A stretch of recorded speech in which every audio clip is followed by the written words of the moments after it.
What's up, you guys? Welcome back to the show. I'm Livin. This is another Ask Livin. You guys send the questions and I answer them right here in this video. Remember, you can post questions down below or on my Twitter or on my Facebook or on Xbox Live. You can just ask me and then I'll answer them on this.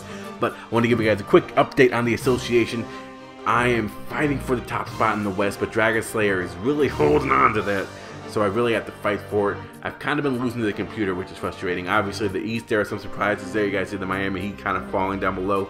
And everyone's trying to fight for the top spot. Everyone's trying to make it to the playoffs. We're about halfway through, and it's exciting. This is something that I didn't think was going to really take off, but it has, and I want to thank everyone for being involved like they are. And it's, like I said, when the playoffs start, it's going to be exciting.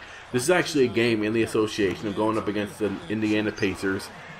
This guy is really good, and I want to give a huge shout out to him because he definitely made it a game, and it was amazing. It was crazy. You guys have to see the end of this game. It's amazing. But quickly about this game, so you guys catch up. Obviously, you guys see that I was able to get Monte Ellis. I'm not sure how I feel about him, to be completely honest with you, because he's so inconsistent. He can hit those jumpers, he can hit those threes, and then he can just go ice cold, you know, and he just won't hit it. You can give it a perfect release, wide open, and he doesn't hit it. And here, also, Beasley's starting to pick up the Monte Ellis syndrome and starting to miss wide open shots as well and start being inconsistent, which is frustrating. But luckily, we have Scola.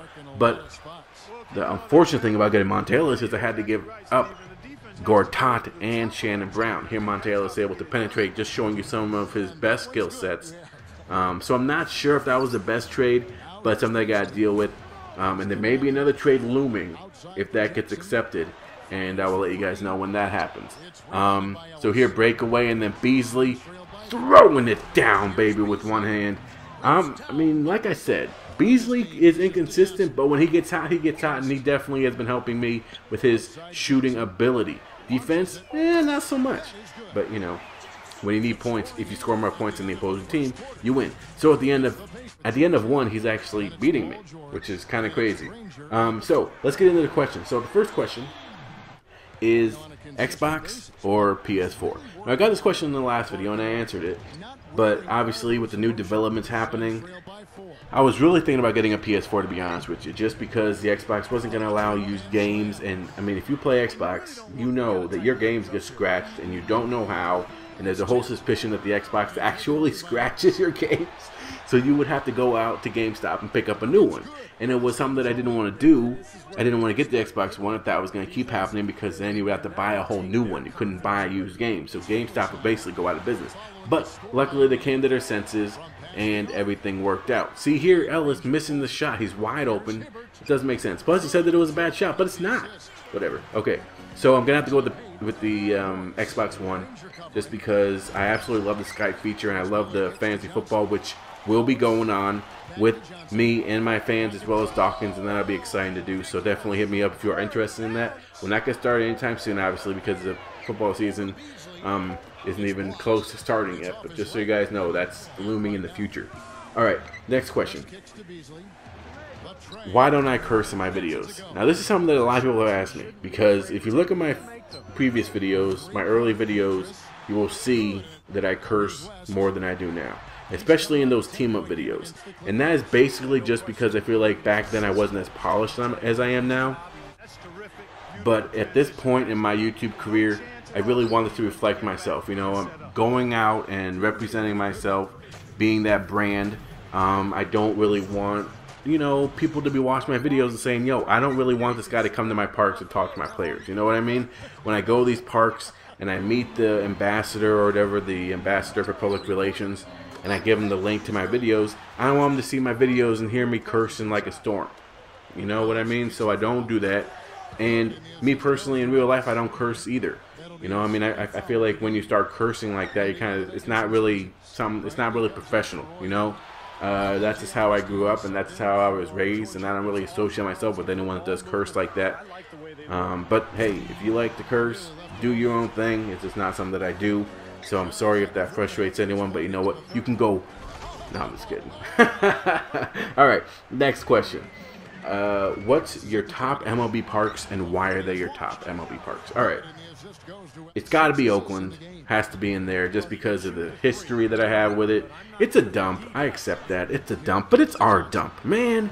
We have like a, what is it, like a 40-inch big screen. It doesn't play V-plays. We only have one of those things.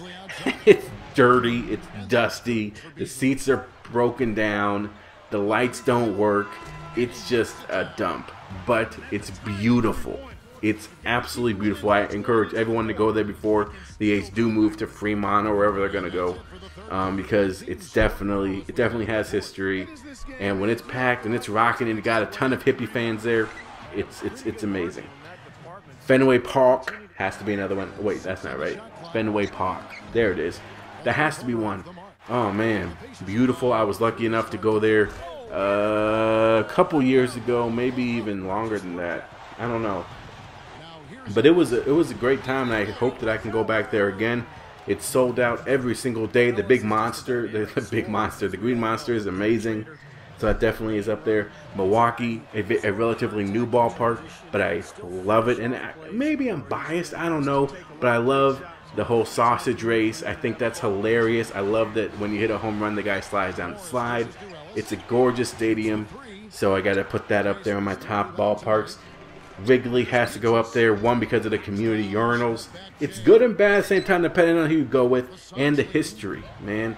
Wrigley is just so full of history. Maybe you guys are getting the theme here. AT&T Park, oh man, dude, you can't even, amazing ballpark with the glove and the Coca-Cola bottle and McCovey Cove. When it's packed and when Barry Bonds was hitting home runs in the McCovey Cove and the horn was going off, people were going crazy. That's what I remember about that place. So it has to be up there on my top ballparks. That's it. Write in the comments. Let me know what you guys think about those top ballparks and who you guys have as the top ballparks. Which places you guys have. All right. Last question before I get to this gameplay. As you guys see, it's getting freaking crazy. He's getting the lead, and I'm starting to get pissed off. Luckily, Beasley inside gets that one and cuts it to a 2-point game. Now, he's driving. He wants to put me away, and he throws it down. Luckily, there's no foul, so now it's back to a 4-point game. But here, Dudley, clutch. Mr. Clutch, baby, hits the 3, cuts it to a 1-point game. Here, he's going for the dagger. He shoots a 3. That's off. Prisbilla doesn't get the rebound. Hibbert does. Hibbert throws it away, and we have a shot. So I call a timeout. Try to get things cool. Try to figure out what I'm going to do. Do I want to give it to Ellis? He's been inconsistent. I give it to Gorin. Gorin driving. Gorin making a play. Give it to Beasley. Beasley trying to get inside. He does. He pump fakes. Thanks for jumping, bruh. And he gets it to go down. So now it's a 1-point game. What a flipping game. Inbound pass. Gives it to Hill. Hill fires up a 3. Gets blocked, and Scola gets the loose ball, and gets fouled. Hits the first. Oh my gosh, he misses the second, but Beasley gets the rebound, and we end up winning the game. But I want to get to this last question that someone asked me that I really want to answer. Do I think Barry Bonds took steroids? Come on, Livin, do you really believe that Barry Bonds took steroids? Yes, I do, and I've said this before. I do think he did, but when you think about it, when he took steroids and the pitcher took steroids, steroids don't help your mental state. Okay, it doesn't help you with your hand-eye coordination. It doesn't help you with your reactions to fielding balls in the outfield. It doesn't help you with that. He had one of the best eyes in the whole game, you know. And so yes, I think they took steroids, but I don't think that should be a hindrance because that was the steroid era. You know what I mean? Are you gonna get mad at Mean Joe Green for playing quote-unquote dirty? That was just the era that he was playing in. You know what I mean? And he's a miraculous player. So I hope he does get in the Hall of Fame. And when he does, I think I'm going to cry. All right, you guys. But that's it. Thank you guys so much for watching. I will keep doing updates on the association. It's been fun. Live 5-0.